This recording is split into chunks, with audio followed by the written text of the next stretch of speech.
Good afternoon, everyone. Now I see in the paper where J.D. Vance and President Trump accusing Zelensky of gambling with World War III. Now, people, I need you to watch it and listen to what they're saying. He broken this ceasefire. He killed our people, and he didn't exchange prisoners. We signed the exchange of prisoners, but he didn't do it. What kind of diplomacy, J.D., you are speaking about? What do you mean? I'm talking about the kind of diplomacy that's going to end the destruction of your country. Yes, but if you Mr. President, with respect, I think it's disrespectful for you to come into the Oval Office and try to litigate this in front of the American media. Right now, you guys are going around and forcing conscripts to the front lines because you have manpower problems. You should be thanking the President for trying to bring an end to this conflict. Have you ever been to Ukraine that you say what problems we have?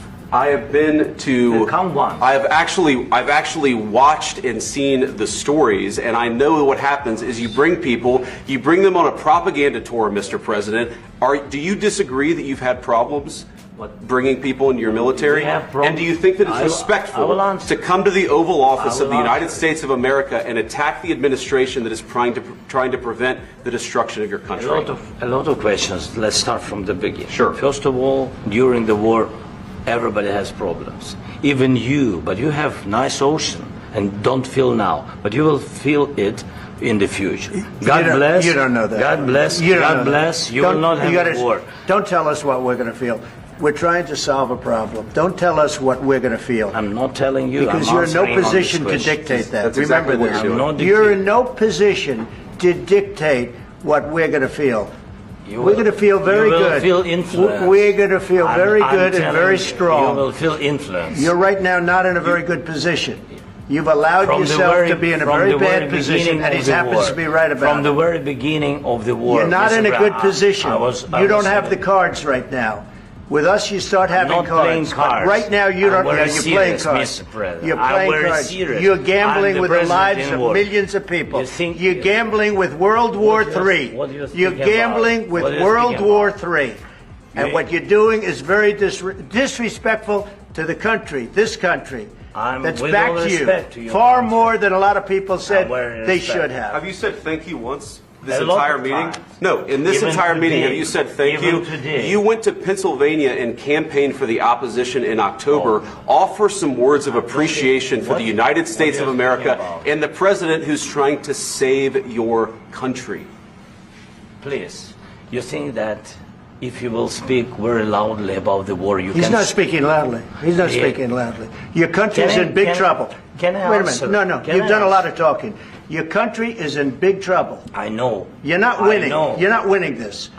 You have a damn good chance of coming out okay because of us. Mr. President, we are staying in our country, staying strong from the very beginning of the war. We've been alone, and we are thankful. I said thanks you haven't in been this alone. cabinet. You haven't been alone. In this cabinet. We gave you, through this stupid president, $350 billion.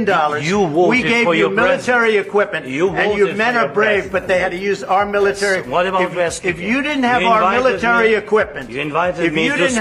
military equipment, this war would have been over in 2 weeks. In 3 days, I heard it from Putin. In 3 days, this is something maybe new. Less. In 2 weeks, of course, yes. It's going to be a very hard thing to do business like this. I tell you. Just say thank you. I said a lot of accept that there are disagreements, and let's go litigate those disagreements rather than trying to fight it out in the American media when you're wrong.